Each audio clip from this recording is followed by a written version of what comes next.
There are moments in a man's life that split everything in two, the time before and the time after. I was 49 years old, standing barefoot on the cold concrete of our backyard patio in the middle of the night, watching my father feed stacks of paper into a rusted metal barrel. The flames curled upward in orange spirals, and the smell of burning cardboard mixed with the damp Georgia night air. He didn't see me. He was too focused on what he was destroying, pressing the pages down with a stick whenever the fire threatened to die. His face lit up in that dancing amber glow. My father, Brother Calvin Marsh, elder of the Riverside Congregation of Jehovah's Witnesses for 22 years, was burning documents at 2 o'clock in the morning, and I knew, standing there with my heart hammering against my ribs, that whatever I believed about my life was about to become ash, right along with whatever was in that barrel. My name is Dennis Marsh. I was born into the truth, as we called it. Not just raised in it, born into it, the way some people are born into a language or a country. The Kingdom Hall was my first real memory. The smell of those folding metal chairs, the hum of the central air conditioning, the rustling of thin Bible pages, the sound of Brother Patterson clearing his throat before a talk. I knew the cadence of a service meeting before I knew how to ride a bicycle. I gave my first student talk at age 11. By 30, I had pioneered that's what witnesses call full-time door-to-door ministry for 3 consecutive years. The organization wasn't something I belonged to. It was something I was made of. But that night in October, standing in the shadows of the back porch while my father destroyed evidence of something I couldn't yet name, I felt the first real crack in the foundation of everything I had been taught to call truth.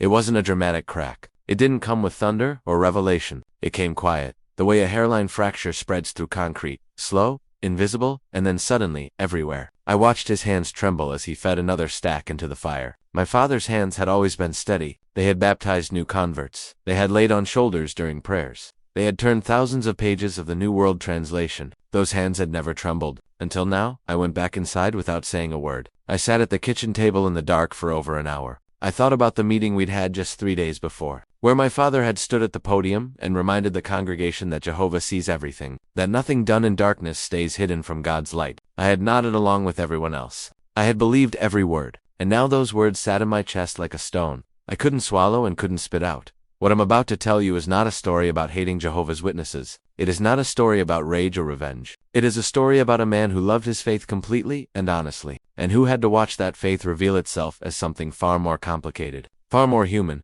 and far more painful than the clean, certain world he had been promised from birth. It is the story of what I found after I went looking, and of what I had to lose before I could see it. I want to be clear about who I was before that night, because context matters when a man's entire identity is at stake. I wasn't a passive witness, the kind who shows up on Sunday and goes through the motions. I was the kind who believed. I served as a ministerial servant for 11 years. I knew the publications, the Watchtower, Awake, the Blue Bible Encyclopedia, the Old Aid to Bible Understanding that they quietly stopped printing when some of its doctrines became inconvenient. I had studied the Russell era, the Rutherford years, the flip on organ transplants, the shift on blood fractions. I knew the history, or at least the version of history the society wanted me to know. I had explanations for all of it. Every doctrinal change was new light. Every prediction that didn't pan out was a refinement of understanding. I was fluent in the language of loyalty. My wife, Sandra, was an elder's daughter herself. Raised in a congregation in Macon, we married young. I was 20. She was 21 in a ceremony at the Kingdom Hall with a reception in the parking lot because we weren't allowed to rent outside venues that might expose us to worldly influences. We had 2 children, a son, Marcus, and a daughter, Priya, named after a sister in the congregation who had shown Sandra great kindness during a difficult pregnancy. Both children were raised in the truth. Both were baptized as teenagers. That's how it worked. You raised your children to be baptized young, because early baptism was seen as evidence of strong spiritual training. Nobody told you, nobody was allowed to tell you what baptism at 15 or 16 actually meant, that a child too young to sign a legal contract had just entered a binding covenant with a corporation that could sever them from their family, with a procedural vote. If you're watching this right now and you grew up inside a high-controlled religious group, you already know the particular shape of the world I'm describing. And if you never did, I want you to stay with me, because this story matters beyond its details. It matters because it's about what happens when a person's love for something real, genuine love, honest devotion gets used against them. It matters because it happens to good people. It happened to me. Before I continue, I need to ask something of you. If this story is reaching you, if something in these first few words has made you lean forward even slightly, please subscribe, and leave a comment below telling me what city or country you're watching from. I want to know where this reaches. I want to know how many of us there are, and if you've lived any version of what I'm about to describe, or if you know someone who has, hit that like button, and share this, because the first step in any of this is simply knowing you're not alone. The Riverside congregation met in a beige building off Route 41, between a tire shop and a storage facility. There were no stained glass windows, no steeple, no cross. Those things were considered pagan by the time Charles Taze Russell's organization had evolved into the Watchtower Bible and Tract Society. The exterior looked like an office building or a small municipal facility. That plainness was intentional. Witnesses didn't want to attract the wrong kind of attention, and they didn't want anyone confusing their worship with what they called Christendom, the collective term for every other Christian denomination, all of which were considered false religion. You didn't belong to a church. You belonged to the organization. The distinction was not subtle. My father became an elder when I was 7 years old. I remember the night it happened because my mother made a special dinner, and there was a sense of gravity in the house that I didn't fully understand but could feel in the way adults feel, whether before it arrives. Being appointed an elder meant that a man had been recommended by the existing body of elders, approved by the traveling overseer, the circuit overseer, who visited twice a year and carried enormous informal authority, and confirmed by the branch office in New York. It was not a position you campaigned for. You were supposed to wait for it to find you, the way a servant waits to be recognized. My father had waited 15 years. What most people outside the organization don't understand is the sheer volume of invisible labor that structures a witness congregation. There are 3 weekly meetings at Riverside. It was Sunday morning service, Tuesday evening Bible study, and Thursday service meeting, plus field service coordination, shepherding calls on inactive or struggling members, judicial committee proceedings, assembly preparations, literature inventory, and the constant administrative correspondence with the branch. Elders were unpaid. They worked full-time secular jobs, and then gave every available margin of their time to the congregation. My father worked as a shift supervisor at a paper plant 40 miles away. He woke at 5, drove to the plant, came home, changed, and drove to the Kingdom Hall. This was his life. This was our life. I absorbed the culture the way children absorb everything through repetition and osmosis and the simple assumption that whatever surrounds you is normal. I didn't celebrate birthdays because birthday celebrations were associated with paganism, and the 2 birthdays mentioned in the Bible both ended in death.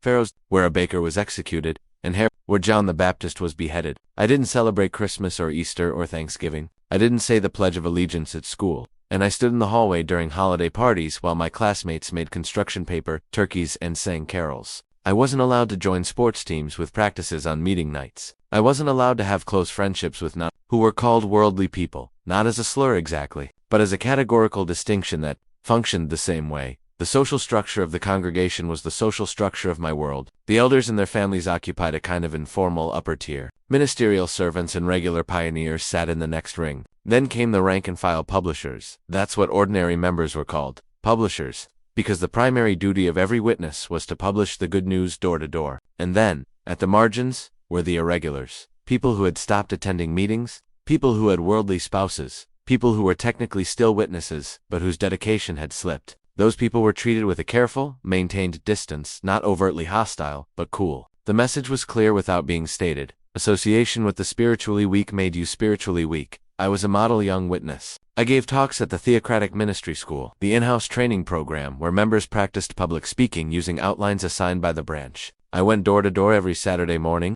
I kept a record of my field service hours and turned in my monthly report slip.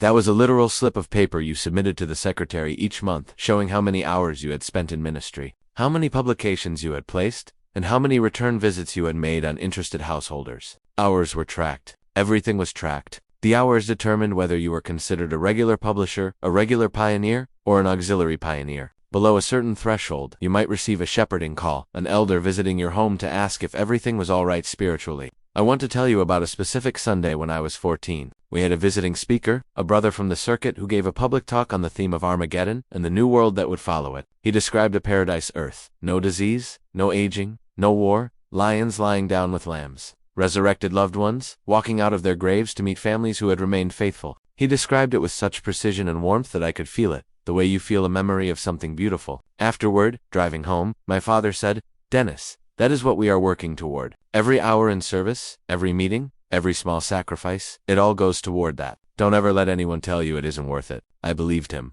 I believed him with everything I had. That belief would cost me the next 35 years of my life. The thing about growing up inside a closed belief system is that you don't know it's closed. The walls don't look like walls. They look like protection. They look like love. Every restriction, no blood transfusions, no higher education at secular universities, no voting, no military service, no interfaith activities, no celebrating the birthdays of your own children. Every single one of those restrictions was presented as a gift. You were being protected from the world. You were being kept clean for Jehovah. You were being prepared for a future that non-witnesses couldn't even imagine. The walls weren't prison walls. They were the walls of a house where you were safe and known and loved. Until the day you started pressing on them. Until the day you found out what they were really made of. The first time I ever felt a flicker of something I couldn't name. Something that wasn't doubt exactly, but wasn't settled certainty either. I was 26 years old. A sister in our congregation, a woman named Audra, had been diagnosed with leukemia. She refused a blood transfusion on religious grounds. The elders visited her in the hospital. My father was one of them. They prayed with her. They read scriptures. They held her hand. She died 4 days later, and at her memorial service, she was described as having demonstrated extraordinary faith. Her children, 2 boys aged 9 and 12, sat in the front row and stared at the floor. I watched those boys and something in me shifted, just slightly, like a compass needle that swings a single degree off north. I didn't examine it. I buried it. That was what you did. You buried the questions and called it faith. But questions, I was learning, have a long half. They don't dissolve. They go underground, and they wait. And some of them are still waiting 23 years later. Until the night you walk out onto your back porch and see your father burning something in a barrel at 2 in the morning, and suddenly every question you ever buried comes rushing back up through the ground like floodwater with nowhere else to go. Most outsiders, when they think about how a high-control religion operates, imagine something dramatic, charismatic preachers, public humiliations, dramatic confrontations. The reality inside a Jehovah's Witness congregation is far more mundane, and that mundanity is precisely what makes it effective. Control in the organization isn't administered through spectacle. It's administered through information management, social consequence, and the steady, patient repetition of a single message. The organization is God's channel on earth, and to question it is to question Jehovah himself. The Watchtower Society, officially the Watch Tower Bible and Tract Society of Pennsylvania, with its world headquarters at Warwick, New York, produces an enormous volume of literature. The Watchtower magazine, published for over a century, is one of the most widely distributed periodicals in human history. The Awake magazine, study books, brochures, videos produced at their Bethel facilities, the JW Library app, which has replaced the printed publications for many members. All of it flows in one direction, from the governing body in Warwick down to the branch offices, from the branch offices to the circuit overseers, from the circuit overseers to the local elders, from the elders to the congregation. There is no mechanism, none, zero, for information to flow back up. Members don't vote on doctrine. Members don't question the governing body.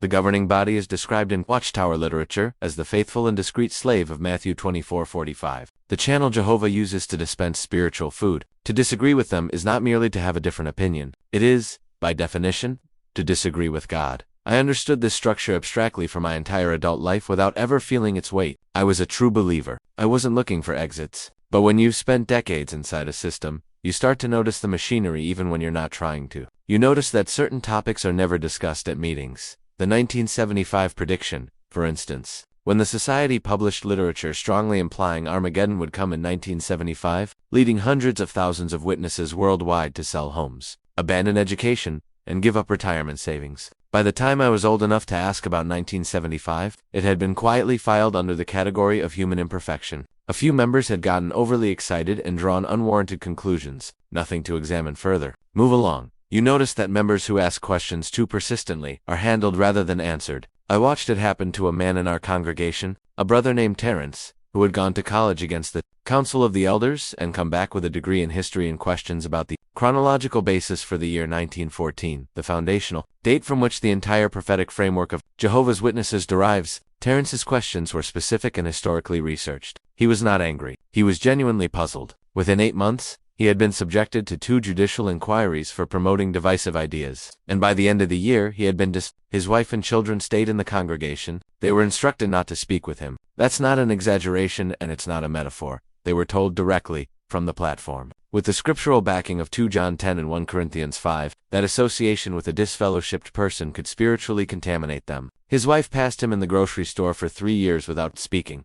The disfellowshipping arrangement is the single most powerful enforcement mechanism in the organization, and it works precisely because of what witnesses are taught about the outside world. From childhood, members are taught that all human society, outside the organization, is under the influence of Satan, deteriorating rapidly, and doomed to destruction at Armageddon. Friends outside the congregation are a spiritual danger. Higher education exposes you to worldly philosophy. The news is full of evidence of a dying world. Inside the congregation, you have brotherhood, purpose, eternal hope, and a community that knows your name. Outside there is nothing, or at least nothing the organization will let you believe is worth wanting. When disfellowshipping threatens to remove you from the only world you have, it doesn't matter how unjust the process is. Most people comply. Most people repent of whatever the committee found objectionable, whether they agree it was wrong or not, because the alternative is losing everything. My father presided over 4 judicial committees in the span of the 12 years. I was old enough to understand what they were. 2 were for sexual immorality, the most common reason for judicial action in congregations, because the rules around dating and physical contact are extraordinarily strict, and young people under constant social pressure inevitably cross them. 1 was for apostasy. That was Terrence. And 1, when I was in my late 30s, was for a young woman named Celeste who had been reporting to the elders that she was being abused by her husband. The committee, I later learned, had instructed her to be more submissive, to pray harder, and to avoid doing things that provoked her husband. She stayed. 2 years later she was in the emergency room. She left the congregation eventually, and was marked not to but marked, which is a softer version of shunning applied to those who leave voluntarily, and the congregation was told to limit association with her for their spiritual protection. I am not telling you this to paint a portrait of monsters. Most of the men in those committees were not monsters. My father was not a monster. They were men who believed, completely and without question, that they were acting as agents of Jehovah's justice. They believed the organization's policies were divine policies. They believed that following the society's guidelines, even when those guidelines led to outcomes that any secular court would recognize as institutional, abuse was the most loving thing they could do, because it maintained the purity of the congregation and gave wrongdoers the opportunity to repent and be restored. The harm was real, and it was done by men who were certain they were doing good. That combination, sincere belief and institutional harm, is the most dangerous thing I know. Sandra and I never talked about any of this. Not directly. We had a private language for our occasional discomforts. She would say she was feeling spiritually low. I would say I needed to increase my meeting attendance, and we would both add more hours to our field service for a month and feel better. We were not suppressing doubt consciously. We were doing what the organization teaches. When spiritual unease comes, the answer is always more activity, more meetings, more prayer, more service. The system is self-reinforcing. Doubt makes you more devoted. Devotion leaves no room for doubt to breathe. It works brilliantly until the moment it doesn't. There was a CO visit, circuit overseer, the traveling representative of the branch about 2 years before the night I saw my father burning those documents. His name was Brother Alcott, and he was the kind of circuit overseer who smiled constantly and delivered corrections with such careful gentleness that you didn't realize you'd been corrected until hours later. He met privately with the elders. My father came home from that meeting quiet in a way I hadn't seen before. Sandra asked if everything was all right. He said yes, just tired, but he didn't sleep well for a week. I know because I heard him in the kitchen at 3 in the morning twice that week, and when I came down he said he was getting water and went back upstairs. You didn't push elders. You didn't push fathers. You waited, and you trusted, and you believed everything was being handled by the appropriate people. That was the training. That was the faith. What I know now, with the clarity that comes from having finally looked directly at the thing I spent decades avoiding, is that the architecture of control in a high-control religion isn't built in a day, and it isn't built by bad people alone. It's built incrementally, by people who believe in it, over generations.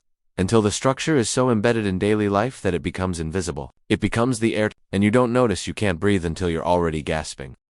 3 weeks after the night in the backyard, I found out what my father had been burning. It didn't come through a dramatic confrontation. It came the way most painful truths come inside a family trained to avoid conflict, sideways.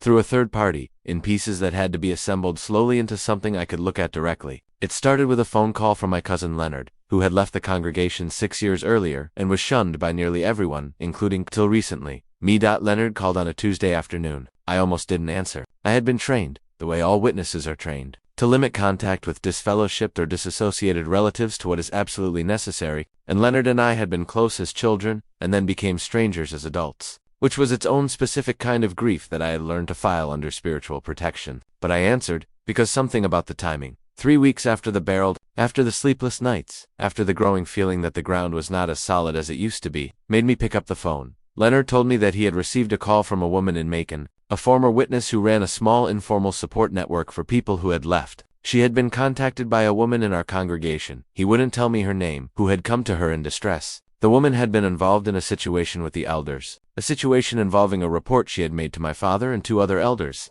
about inappropriate behavior by a congregation member toward her daughter. Her daughter was 15. The behavior had been ongoing for months. My father's judicial committee had investigated and determined the accused was repentant, had restricted his privileges. He could no longer give talks or handle microphones, but had not reported the situation to law enforcement, had not notified the congregation, and had written their findings in a confidential report that was sent to the branch's legal department in New York. The branch's legal department, not the police, not Child Protective Services. The legal department of a publishing corporation headquartered in Warwick, New York, that routinely advises congregations on whether reporting suspected abuse to civil authorities is legally mandatory in their specific state, and instructs elders to call their legal desk before taking any action. In Georgia, mandatory reporting laws cover certain categories of people: teachers, doctors, social workers, but elders are not on that list. The branch legal department, in many such cases, advises elders that they are not legally required to report, and that reporting is therefore a matter of congregational judgment. In practice, this means that reports often stay inside the congregation, buried in confidential documents, never reaching the police, never reaching prosecutors, never reaching the public record. The documents my father had been burning were copies. The originals, I learned later, had already been sent to the branch, but he had kept copies. Why? I'll never fully know. Whether out of ordinary record-keeping habit or something else, some private acknowledgement that what he had been part of wasn't clean, and someone had apparently indicated, through a chain of communication I was only partially able to trace, that those copies could become a problem. And so at 2 in the morning, alone in the backyard, my father burned them. I sat with this information for 4 days before I did anything. I want to be honest about those 4 days, because I think they're important. My first instinct was not outrage. My first instinct was to find a way to make it not be true. I went through every alternative explanation I could construct. Maybe Leonard had misunderstood. Maybe the woman in Macon had the wrong congregation. Maybe my father had been burning something else entirely. Old correspondence, outdated publications, anything. I went through the witness mental toolkit for managing cognitive dissonance. Imperfect men make mistakes. Jehovah will correct matters in his own time. It's not my place to judge the body of elders. Satan attacks the organization through accusations against faithful brothers. I went through every tool, none of them held. On the 5th day I went to the Kingdom Hall before the Tuesday meeting and asked my father if I could speak with him privately. We sat in the small back room where the elders sometimes held shepherding calls, 2 folding chairs facing each other. He knew immediately why I was there. I could see it in the way his face changed when I came through the door. Not guilty exactly, but braced. The way a man looks when he has been waiting for a door to open and isn't sure whether what comes through it is what he feared or something worse. We talked for 40 minutes. I won't tell you everything he said, because some of it belongs to him and to my family and not to this story. But I'll tell you the substance. He didn't deny what had happened. He told me the committee had followed the organization's direction precisely. He told me the branch's legal desk had been consulted. He told me they had determined that Jehovah's arrangement for handling such matters within the congregation was being followed correctly. He said he believed that. He said he still believed that. And when I asked him about the girl, 15 years old, abused for months, whose family had trusted the elders to act and had received instead a letter from a legal department in New York, he told me that Jehovah would ensure justice, that these things were not always visible to imperfect human eyes, and that our role was to trust the organization. I drove home in silence. Sandra was awake when I got there, and I sat at the kitchen table and I told her everything. It was the longest conversation we had ever had. She cried, then she went quiet in the way she does when she is reorganizing her interior world. The way you see someone very still before a very large decision. At 2 in the morning, the same hour, I noticed that I had seen my father by the barrel. She looked at me across the table and said, "Dennis, I think we've known for a long time. I think we've just been too afraid to say it out loud." She was right. We had known, not the specifics, maybe, but the shape of the thing. The way the organization protected itself first, always, and arranged everything else around that primary obligation. The way questions disappeared. The way people disappeared. The way a 15-year-old girl could disappear into the gap between ecclesiastical policy and civil law. And the elders could call it faithfulness, and send a report to a legal department in New York, and burn the copies at 2 in the morning, and still believe they were serving God. We had known, and we had been too afraid to say it out loud. Until now.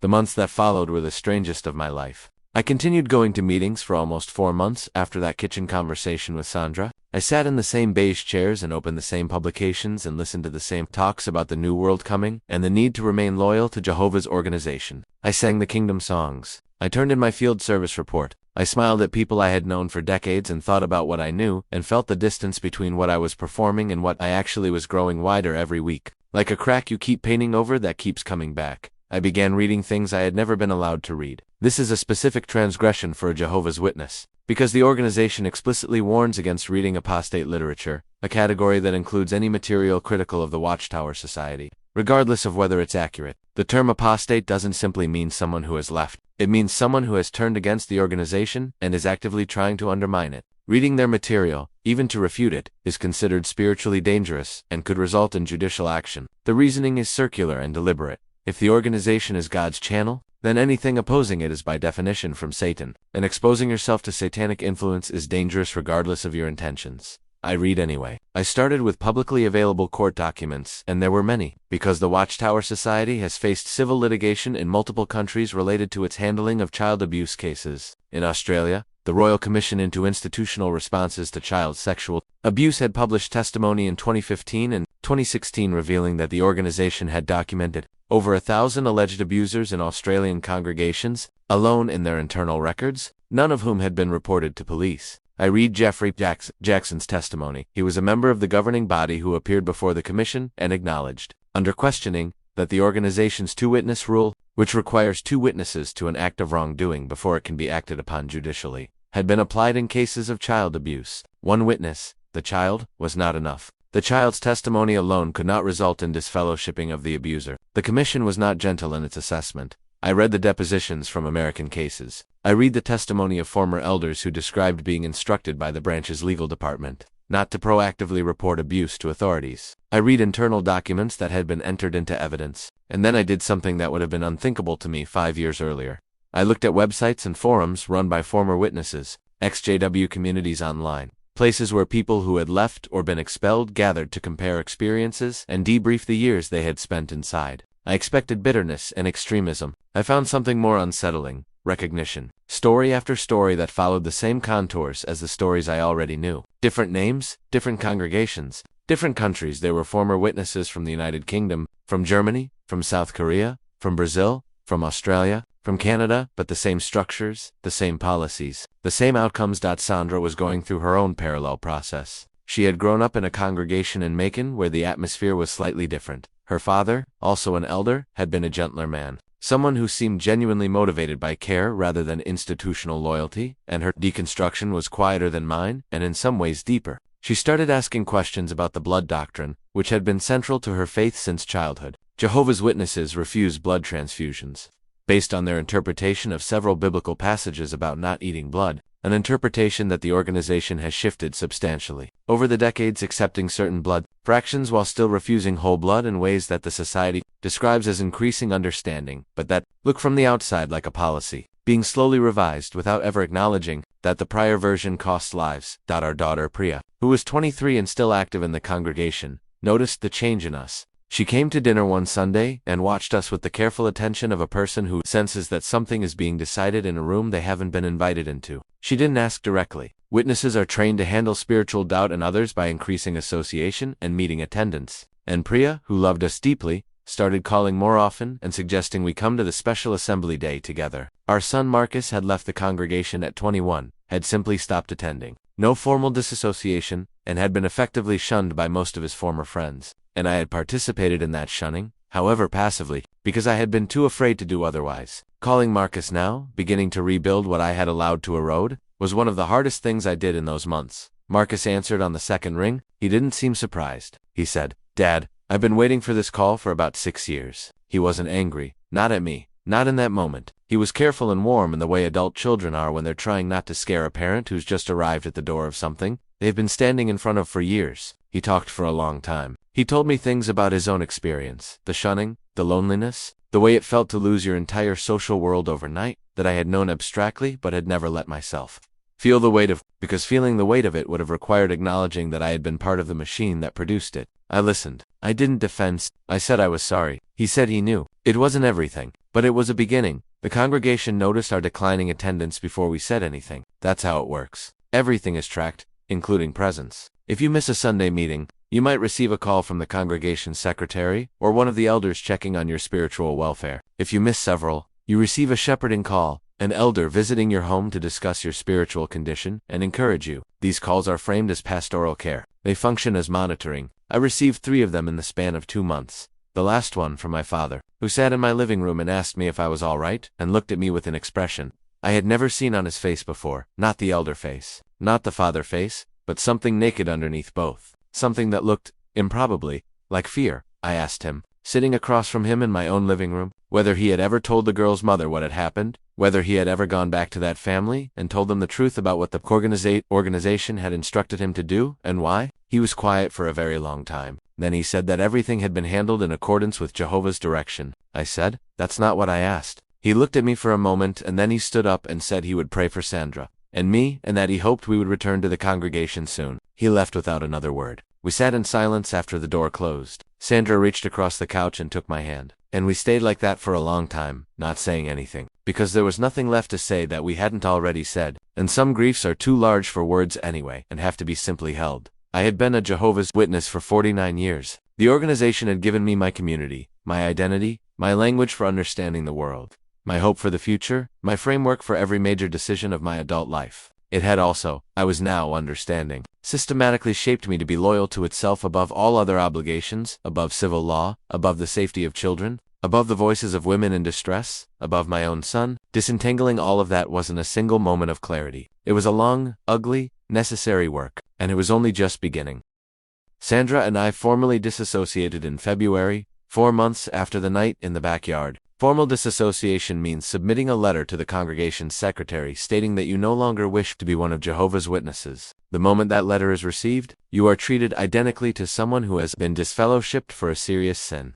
An announcement is made to the congregation that you are no longer one of Jehovah's Witnesses, and members are expected to cease association with you. Old friends stop calling. Neighbors who have greeted you for decades look away at the grocery store. People you have sat beside at meetings for 20 years cross the street rather than wave. We had known it was coming. We had watched it happen to others, including our own son, and we thought knowing would make it easier. It didn't make it easier. Nothing prepares you for the moment a childhood friend sees you coming down the produce aisle and turns her cart round. Nothing prepares you for the Sunday afternoon when the phone simply goes silent. Every number in a contact list representing someone who was, until the previous Wednesday, a part of your daily world. You understand it intellectually. You've read the doctrine. You know the policy. You know the scriptural justifications they've been given. None of that stops it from feeling like the floor has been removed. My father did not speak to me for 11 months. 11 months during which we lived 15 minutes apart, and I drove past his street on my way to the hardware store, and to the pharmacy, and to Marcus's apartment. And the distance between 15 minutes and absolute silence is something I don't have adequate language for. My mother, who had always been gentler about these things, sent a card on my birthday in May, just a plain card with my name written inside and her signature. No scripture, no organizational language, just her handwriting. I kept it in the drawer of my nightstand for months. The finances were, practically speaking, manageable. We had never depended on the congregation for economic support. Unlike some members who had followed the organization's discouragement of higher education and found themselves in low-wage work with no savings, deeply embedded in the congregation's social safety net. Sandra had a nursing degree. She had gotten it before we married, and while the elders had made it clear they considered it a worldly priority, they hadn't prohibited it outright. I had worked for 27 years as a plant supervisor at a packaging company. We had a house, modest savings, adult children. In practical terms, we were among the most resourced people to go through this. And still the social cost was staggering. What was harder to quantify, and harder to talk about, was the interior cost. The theological scaffolding of a Jehovah's Witness's life is total. I don't mean they think about religion often. I mean the entire structure of meaning, why suffering exists, what death means, what the future holds, what makes an action right or wrong, what I owe other people and why. All of it had been housed, for 49 years, inside the organization's framework. Leaving wasn't just leaving a social community. It was losing the architecture of meaning itself. Every certainty I had held, every anchor point, was gone simultaneously. Some people describe it as liberating. For me, at least initially, it felt like falling. I found a therapist in Atlanta who specialized in religious transition. She was a former Catholic who had spent years working with people coming out of high control groups. And the first thing she told me in our first session is that what I was experiencing was a form of grief. And that grief is not a problem to be solved, but a process to be moved through. I had never been in therapy before. Witnesses are encouraged to bring emotional problems to the elders, not to mental health professionals, who are considered worldly and potentially spiritually harmful. Sitting in that office, talking to a stranger about the interior of my own mind without any theological lens to organize it through, felt radical. It also, eventually, helped. Sandra was in her own therapy, with a different provider, and we were careful not to make our individual processing into a shared project, because we had learned by then that grief synchronized poorly, and that sometimes the most loving thing to people can do is carry their own weight. We talked in the evenings. We cooked together. We called Marcus. We took weekend drives to places we had never gone before, a small mountain town in North Carolina, a coastal area in South Carolina where neither of us had connections or history, where we were just two middle-aged people walking on a beach and trying to understand what we believed now that all the previous answers had been taken off the table. Priya's journey was the most painful to watch. She was still inside. She was still attending every meeting, still in service every Saturday morning, still loyal to the organization with the fierce, uncomplicated loyalty of someone who has not yet been given sufficient reason to doubt. She pulled away from us after the disassociation announcement, and I want to be precise here, she did not want to. I could see it in her face at the brief, careful interactions we managed. She was not cold by nature. She was following the only instruction she had been given for this situation. The instruction the organization gives to everyone: minimize contact with the spiritually dangerous, because their influence can corrupt even the sincere heart. She was following it because she loved us, and believed following it was how you protected people you loved. The organization had turned her love into a mechanism of separation, and she didn't know it. And that was perhaps the worst thing of all. There is a community of former witnesses, larger than most people realize, spread across every country where the organization operates, and I found my way into it slowly, cautiously, the way you test ice before you put your full weight on it. Online forums, local support groups, a quarterly gathering in Atlanta that drew former members from across the southeastern United States, people in their 20s who had never known any other community, people in their 60s who had given up 50 years, people who were still processing, people who had rebuilt, people who were somewhere in the long in-between. I was surprised, repeatedly, by the absence of bitterness. Not universal absence, but more than I had expected. What I found mostly was people trying to understand what had happened to them, trying to build new lives with new foundations, trying to figure out what they actually believed when no one was telling them what to believe. That last part, figuring out what you actually believe, is harder than it sounds. After a lifetime of having your beliefs managed, the organization doesn't teach you to think about faith. It teaches you to receive faith, to accept it as delivered, to defend it against external attack, to report doubts to your elders, and to trust that the organization's interpretation is correct. When that structure is gone, you are left with the raw material of a human life: experiences, feelings, questions, partial answers, the memory of things that felt genuinely sacred, even inside a system that was using them, and the enormous, terrifying, eventually exhilarating task of figuring out what to do with all of it. I was 49 years old. I had just started.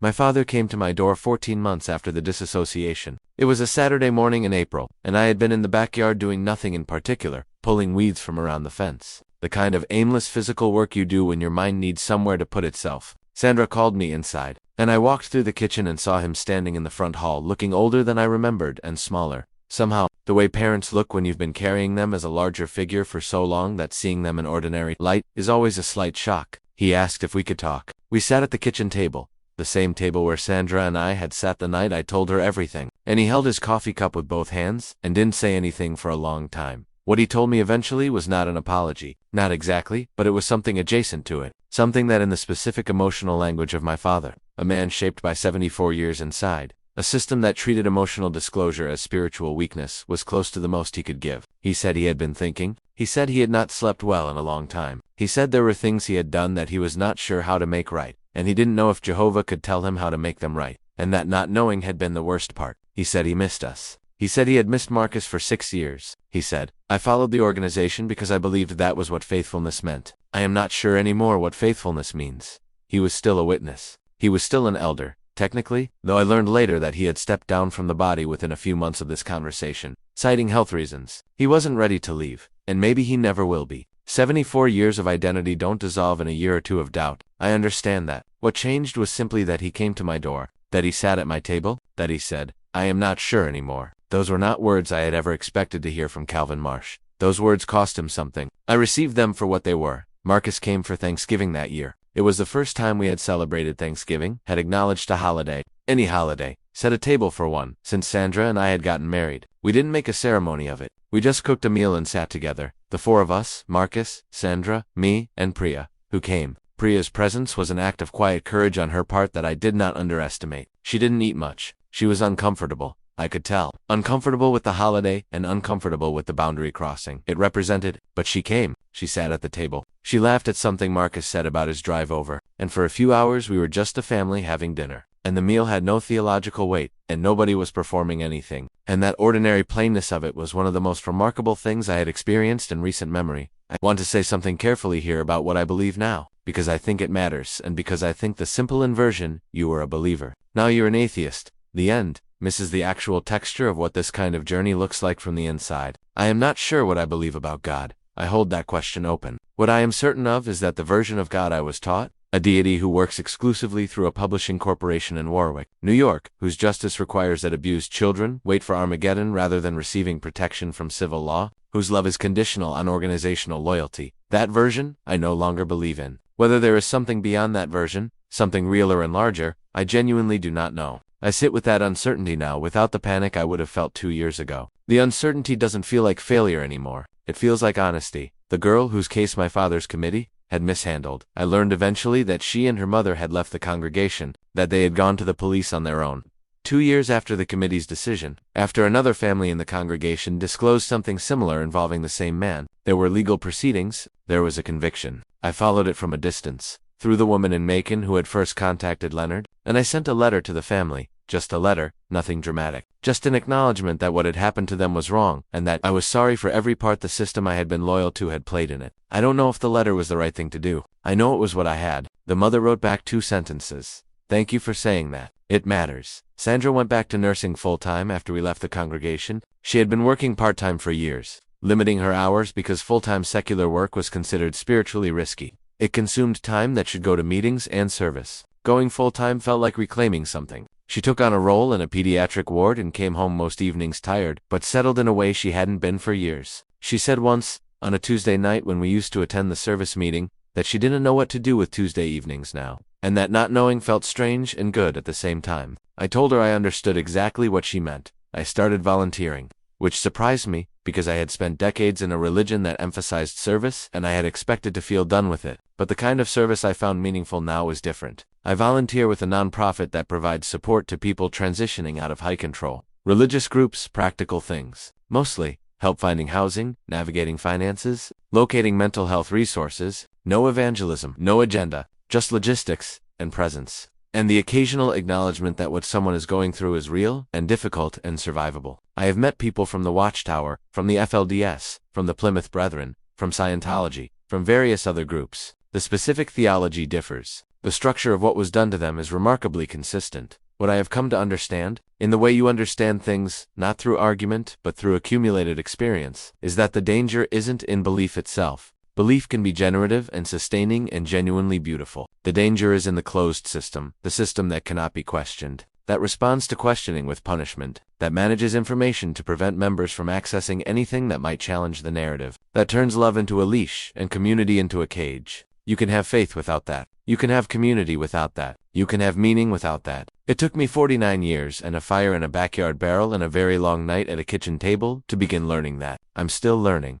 My father came to Marcus's birthday last August. Marcus turned 30. We had a small gathering at a park near his apartment. Nothing elaborate. Just family and a few of Marcus's friends. Some food on picnic tables, an afternoon in the sun. My father arrived late and sat at the edge of the table and watched everyone with an expression I couldn't quite read, but that seemed more than anything like grief and relief arriving at the same time. At some point in the afternoon, Marcus walked over and sat beside him, and they talked for a long time. Just the two of them, and I watched from across the table and didn't approach. Because there are some conversations that belong to the people having them, and no one else. I don't know what they said. I know that my father laughed once, the way he used to laugh when I was a boy, before he became an elder, and the weight of all those responsibilities settled on him. I hadn't heard that laugh in 30 years. I'll take it.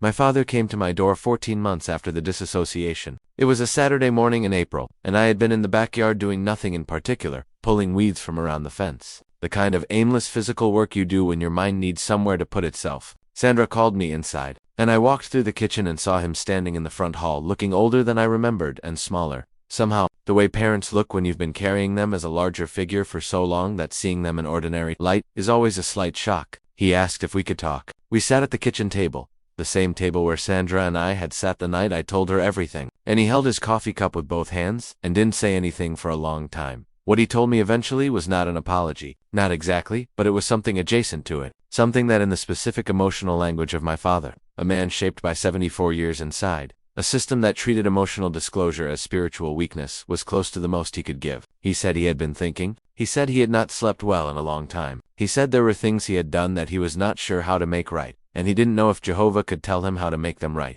and that not knowing had been the worst part. He said he missed us. He said he had missed Marcus for 6 years. He said, I followed the organization because I believed that was what faithfulness meant. I am not sure anymore what faithfulness means. He was still a witness. He was still an elder, technically, though I learned later that he had stepped down from the body within a few months of this conversation, citing health reasons. He wasn't ready to leave, and maybe he never will be. 74 years of identity don't dissolve in a year or two of doubt. I understand that. What changed was simply that he came to my door, that he sat at my table, that he said, "I am not sure anymore." Those were not words I had ever expected to hear from Calvin Marsh. Those words cost him something. I received them for what they were. Marcus came for Thanksgiving that year. It was the first time we had celebrated Thanksgiving, had acknowledged a holiday, any holiday, set a table for one, since Sandra and I had gotten married. We didn't make a ceremony of it. We just cooked a meal and sat together. The four of us, Marcus, Sandra, me, and Priya, who came. Priya's presence was an act of quiet courage on her part that I did not underestimate. She didn't eat much. She was uncomfortable. I could tell. Uncomfortable with the holiday and uncomfortable with the boundary crossing it represented, but she came. She sat at the table. She laughed at something Marcus said about his drive over, and for a few hours we were just a family having dinner. And the meal had no theological weight, and nobody was performing anything. And that ordinary plainness of it was one of the most remarkable things I had experienced in recent memory. I want to say something carefully here about what I believe now, because I think it matters, and because I think the simple inversion, you were a believer, now you're an atheist, the end, misses the actual texture of what this kind of journey looks like from the inside. I am not sure what I believe about God. I hold that question open. What I am certain of is that the version of God I was taught, a deity who works exclusively through a publishing corporation in Warwick, New York, whose justice requires that abused children wait for Armageddon rather than receiving protection from civil law, whose love is conditional on organizational loyalty, that version I no longer believe in. Whether there is something beyond that version, something realer and larger, I genuinely do not know. I sit with that uncertainty now without the panic I would have felt 2 years ago. The uncertainty doesn't feel like failure anymore. It feels like honesty. The girl whose case my father's committee had mishandled. I learned eventually that she and her mother had left the congregation, that they had gone to the police on their own. 2 years after the committee's decision, after another family in the congregation disclosed something similar involving the same man, there were legal proceedings, there was a conviction. I followed it from a distance, through the woman in Macon who had first contacted Leonard, and I sent a letter to the family, just a letter, nothing dramatic, just an acknowledgement that what had happened to them was wrong, and that I was sorry for every part the system I had been loyal to had played in it. I don't know if the letter was the right thing to do. I know it was what I had. The mother wrote back 2 sentences. Thank you for saying that. It matters. Sandra went back to nursing full-time after we left the congregation. She had been working part-time for years, limiting her hours because full-time secular work was considered spiritually risky. It consumed time that should go to meetings and service. Going full-time felt like reclaiming something. She took on a role in a pediatric ward and came home most evenings tired, but settled in a way she hadn't been for years. She said once, on a Tuesday night when we used to attend the service meeting, that she didn't know what to do with Tuesday evenings now, and that not knowing felt strange and good at the same time. I told her I understood exactly what she meant. I started volunteering, which surprised me, because I had spent decades in a religion that emphasized service, and I had expected to feel done with it. But the kind of service I found meaningful now was different. I volunteer with a nonprofit that provides support to people transitioning out of high control. Religious groups, practical things. Mostly, help finding housing, navigating finances, locating mental health resources, no evangelism, no agenda, just logistics and presence. And the occasional acknowledgement that what someone is going through is real and difficult and survivable. I have met people from the Watchtower, from the FLDS, from the Plymouth Brethren, from Scientology, from various other groups. The specific theology differs. The structure of what was done to them is remarkably consistent. What I have come to understand, in the way you understand things, not through argument, but through accumulated experience, is that the danger isn't in belief itself. Belief can be generative and sustaining and genuinely beautiful. The danger is in the closed system, the system that cannot be questioned, that responds to questioning with punishment, that manages information to prevent members from accessing anything that might challenge the narrative, that turns love into a leash and community into a cage.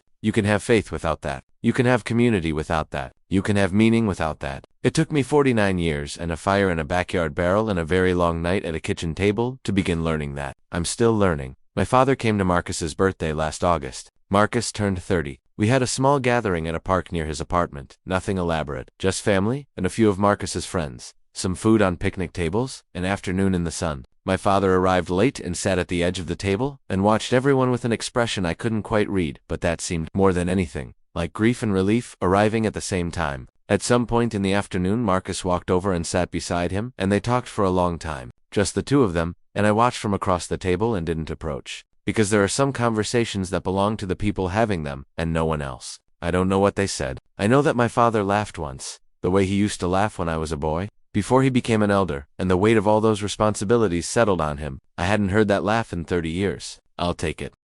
If you have read this far, if you have stayed with me from that backyard at 2 in the morning, all the way to a park on an August afternoon, then you already know that this story doesn't end with a clean resolution. My father is still a witness, or something close to it. Priya is still inside, still navigating the dissonance between her love for her family and the organization's instructions about how that love should be expressed. The branch office in Warwick is still operating, still publishing, still training elders, and the same policies that allowed a 15-year-old girl to be failed by the people she trusted. The legal departments are still staffed. The two-witness rule is still in place. The disconnect between the organization's self-presentation and its institutional behavior is still, for the vast majority of its members, invisible because the system is still designed to keep it invisible. None of that changed because one man in Georgia stopped believing.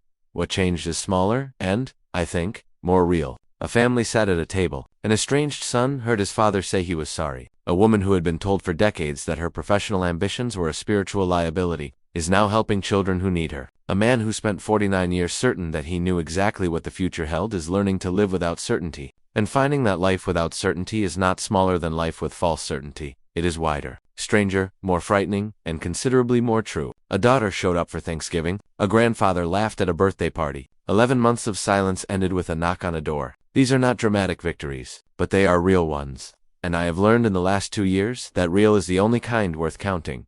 I don't know who is watching this. I don't know whether you are inside a system like the one I've described, or whether you left 1 year ago and are still carrying the weight of it, or whether you've never been near anything like this and you're watching because a title caught your attention on a slow evening. But I want to say this to whoever you are: the thing you suspect but are afraid to look at directly, it is worth looking at. The questions you bury because they threaten the structure you live inside, they are worth asking. The people you have been told are dangerous to love, they are probably just people, doing their best in the world they were given, the same as you. The fire in the barrel cannot burn everything. Some things survive. You build from what survives. That is what I am doing. That is what I intend to keep doing. And if this story has reached you wherever you are tonight, then in some small way, we are doing it together.